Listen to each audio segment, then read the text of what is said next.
Hello friends, welcome back to my channel. இன்றைக்கி நம்ம சேனலில் தோசை, இட்லி, சப்பாத்தி, பூரி எல்லாத்துக்கும் ஒரு பர்ஃபெக்டான சைட் டிஷ் எப்படி செய்கிறதுன்னு பார்க்க போகிறோம். ஒயிட் குருமா தான் செய்ய போகிறோம். வாங்க அதை எப்படி செய்கிறதுன்னு பார்க்கலாம். அதுக்கு ஒரு பேனில் தேவையான அளவு எண்ணெய் சேர்த்துக்கோங்க. அது கூடவே மசாலா பொருட்கள் எல்லாத்தையும் ஒன்று ஒன்று சேர்த்துக்கோங்க. இப்போ கட் பண்ணி வச்சுருக்க வெங்காயத்தை ஆட் பண்ணிக்கோங்க. இது வதங்கிறதுக்குள்ளே நமக்கு இதுக்கு தேவையான மசாலாவை நம்ம ரெடி பண்ணிக்கலாம். அதுக்கு ஒரு மிக்ஸி ஜாரில் இஞ்சி, பூண்டு, ஒரு டீஸ்பூன் சோம்பு, ஒரு டீஸ்பூன் கசகசா, இதுலேயே ஒரு 10 முந்திரி,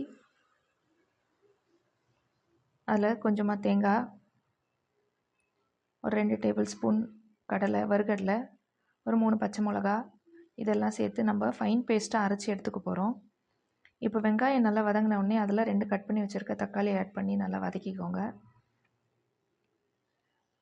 தக்காளி நல்லா வதங்கின உடனே நம்ம கட் பண்ணி வச்சுருக்க காய்கறியில் ஆட் பண்ணிடலாம். நான் 2 உருளைக்கிழங்கு, 2 கேரட் கட் பண்ணி வச்சுருக்கேன். இந்த மாதிரி இதை நம்ம சேர்த்து நல்லா மிக்ஸ் பண்ணி விட்டுடலாம்.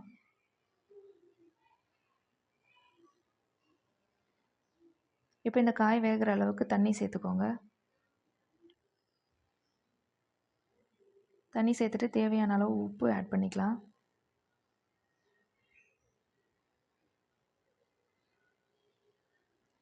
உப்பு சேர்த்துட்டு நல்லா மிக்ஸ் பண்ணிவிட்டு இதை வேக விட்டுருங்க. காய் வெந்தவுடனே நம்ம அரைச்சி வச்சுருக்கிற பேஸ்ட்டு இதில் ஆட் பண்ணிடலாம். பேஸ்ட் ஆட் பண்ணி நல்லா மிக்ஸ் பண்ணி விட்டுருங்க. மிக்ஸ் பண்ணிவிட்டு ஒரு 10 நிமிஷம் இது கண்டிப்பாக நல்லா கொதிக்கணும். ஏன்னா பச்சையாக எல்லாமே நம்ம அரைச்சி சேர்த்துருக்கோம். அந்த பச்சை வாசனை போகிற வரைக்கும் இது நல்லா நீங்கள் கொதிக்க விடுங்க. ஒரு மூடி போட்டு கொதிக்க விட்டிங்கன்னா இது நல்லா வெந்துடும், பச்சை வாசனை போயிடும். அப்போ தான் குருமா நல்லா ஃப்ளேவரோடு இருக்கும். இப்போ பாருங்கள், நல்லா கொதிச்சிருச்சு 10 நிமிஷம். ஃபைனலாக நம்ம கருவேப்பிலையும் கொத்தமல்லியும் தூவி நம்ம இறக்கிடலாம்.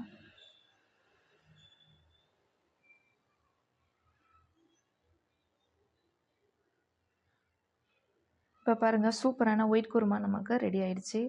இப்போ நீங்கள் இதை சப்பாத்தி, பூரி, குருமா, தோசை, இட்லி எல்லாத்துக்குமே இந்த ஒயிட் குருமாவை நம்ம சைட் டிஷ்ஷாக யூஸ் பண்ணலாம். நான் இன்றைக்கி தோசைக்கு தான் சைட் டிஷ்ஷாக ரெடி பண்ணியிருந்தேன். ஸோ ஒரு பர்ஃபெக்டான காம்பினேஷன் எல்லாத்துக்குமே. இதை நீங்கள் ட்ரை பண்ணி பாருங்கள், சூப்பராக இருக்கும். மறக்காமல் சேனலை சப்ஸ்கிரைப் பண்ணிவிடுங்க. தேங்க்ஸ் ஃபார் வாட்சிங்.